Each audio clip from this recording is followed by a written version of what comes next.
Equality for all Australians, it seems like such a simple thing, but in this country the fight for equality has been long and hard, a battle waged by freedom fighters, activists and lawmakers for generations. Just a warning once more to Aboriginal and Torres Strait Islander viewers, this package contains images and voices of deceased persons.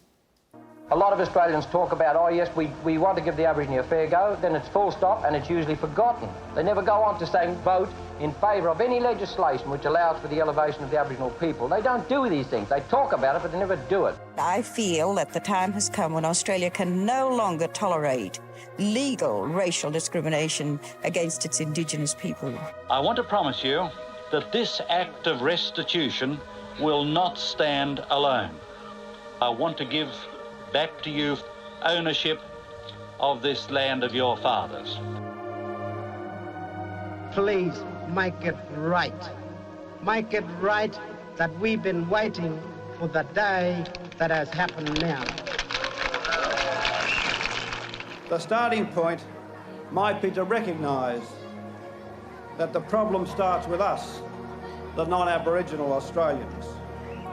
We took the traditional lands and smashed the traditional way of life. We committed the murders. We took the children from their mothers.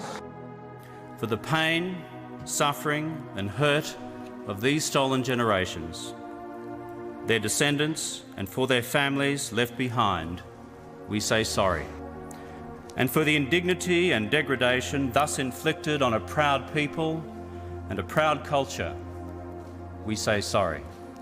To Aboriginal and Torres Strait Islander peoples, this has always been part of our story of struggle, injustice and heartache. But we are here today, and I am here today because of this history.